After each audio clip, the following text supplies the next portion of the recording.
አስፈሪው መሪ ኪም ጆንግ ኡን በዛሬው የአዲስ ፕላስ ዩቲዩብ ዝግጅታችን ኪም ጆንግ ኡንን የህይወት ጉዞ ባጭሩ ወደ እናንተ እናደርሳለን። ቻናላችንን ላይክ፣ ሼር፣ ሰብስክራይብ በማድረግ ቤተሰብ ይሁኑን። የኪም ጆንግ ኡን የህይወት ታሪክ በሚስጥር የተሞላና ገና በልጅነታቸው ለታላቅ ስልጣን የታጩ ሰው ናቸው። እሳቸው እንደ አውሮፓውያን አቆጣጠር በ1984 በሰሜን ምስራቅ ፒዮንግያንግ በሳምሶክ ወረዳ በሚገኘው ልዩ መኖሪያ ቁጥር 2 ውስጥ ተወለዱ። ምንም እንኳ ዓለም ዘግይቶ ቢያውቃቸውም ገና የ8 ዓመት ልጅ እያሉ በ1992 በአባታቸው በኪም ጆንግ ኢል ፊት ተተኪ እንዲሆኑ በሚስጥር ተመርጠው ነበር።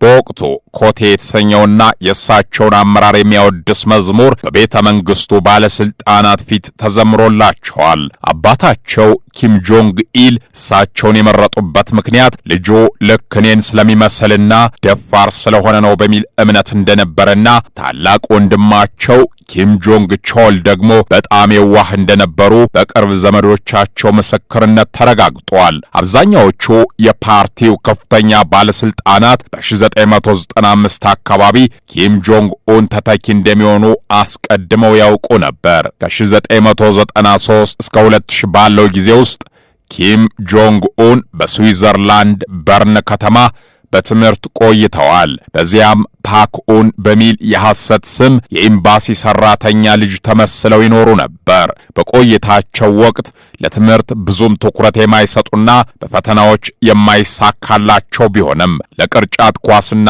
ለቪዲዮ ጨዋታዎች ከፍተኛ ፍቅር ነበራቸው።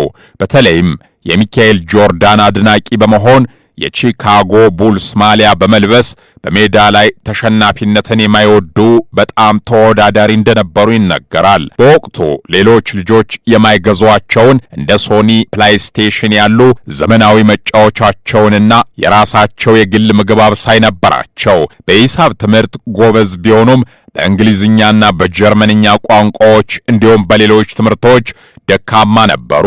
ወደ ሀገራቸው ከመመለሳቸው ጥቂት ቀደም ብሎ በ2000 ዓመት ለቅርብ ጓደኛቸው እውነተኛ ማንነታቸውንና የፕሬዝዳንቱ ልጅ መሆናቸውን በሚስጥር ገልጸውለታል።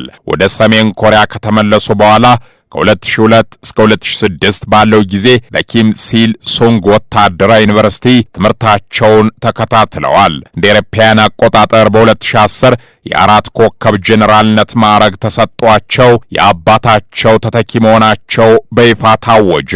በታህሳስ 2011 አባታቸው ኪም ጆንግ ኢል በድንገት በልብ ህመም ሲሞቱ ገና በ27 ዓመታቸው የሰሜን ኮሪያ የበላይ መሪ ሆኑ። ስልጣን ከያዙ በኋላም የራሳቸውን አመራር ለማጠናከር ሲሉ ከፍተኛ ወታደራዊ መኮንኖችንና የቅርብ ዘመዶቻቸውን ጭምር ከስልጣን የማንሳትና የማስወገድ እርምጃን ወስደዋል። በተለይም በ2013 አጎታቸውንና አማካሪያቸውን የነበሩትን ጃንግ ሶንግ ታክን በክህደት ወንጀል አስረሽነዋል። በተጨማሪም ወንድማቸው ኪም ጆንግ ናም በ2017 በማሌዥያ አውሮፕላን ማረፊያ በኬሚካል ጥቃት ተገድለዋል። የኪም ጆንግ ኡን አመራር ቤጂንግ በተሰኘውና የኒውክሌር አቅምን ከኢኮኖሚ እድገት ጋር ጎን ለጎን የማሳደግ ፖሊሲ ይታወቃል። እንደ ስነ ልቦና ባለሙያዎች ጥናት ከሆነ እሳቸው ሰዎችን መምራትና መቆጣጠር የሚወዱ እንዲሁም ማህበራዊ ግንኙነት የሚፈልጉ ውጫዊና የበላይነትን ፈላጊ ባህሪ ያላቸው። ይህ ባህሪያቸው በዲፕሎማሲያዊ ግንኙነቶች ወቅት ተግባቢና ደፋር እንዲሆኑ ያደርጓቸዋል ይላሉ። እንደ አውሮፓውያን አቆጣጠር በ2026 በተካሄደው የ9ኛው የፓርቲ ጉባኤ አዳዲስ ወጣት ባለስልጣናትን በመሾም ስልጣናቸውን ይበልጥ አጠናክረዋል። በዚህ ለውጥ ውስጥ በተለይ በ2002 ዓመት በወታደራዊ ዩኒቨርሲቲ አብረዋቸው የተማሩትን ግለሰቦች ወደ ከፍተኛ የስልጣን እርከን አምጥተዋል።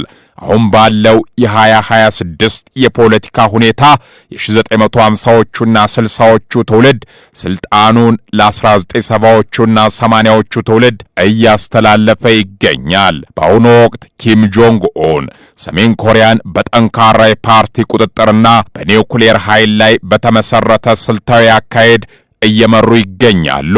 እንዲሁም ልጃቸውን ኪም ጁኤን በተለያዩ ስልታዊ ወታደራዊ ዝግጅቶች ላይ በተደጋጋሚ በማሳተፍ ለወደፊት ተተኪነት እያዘጋጇት እንደሆነ በሰፊው ይታመናል።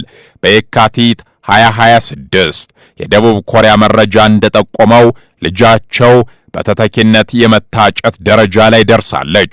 ምንም እንኳን ልጃቸው ብቅ ብትልም እህታቸው ኪም ዮ ጆንግ አሁንም በስርዓቱ ውስጥ ከፍተኛ ተጽዕኖ ካላቸው ግለሰቦች አንዷ ሆና ቀጥላለች። ይህ የኪም ስርወ መንግስት ጉዞ በወታደራዊ ኃይልና በቤተሰባዊ ውርስ ላይ ተመስርቶ የቀጠለ ሲሆን ለወደፊትም በዚሁ መንገድ እንደሚቀጥል ምልክቶች እንደሚያሳዩ ተነግሯል። የተከበራችሁ የአዲስ ፕላስ ዩቲዩብ ቤተሰቦች ለዛሬ ያዘጋጀንላችሁ ዝግጅት የተከታተላችሁትን ይመስላል። ቻናላችንን ላይክ፣ ሼር፣ ሰብስክራይብ በማድረግ ቤተሰብ ይሁኑን።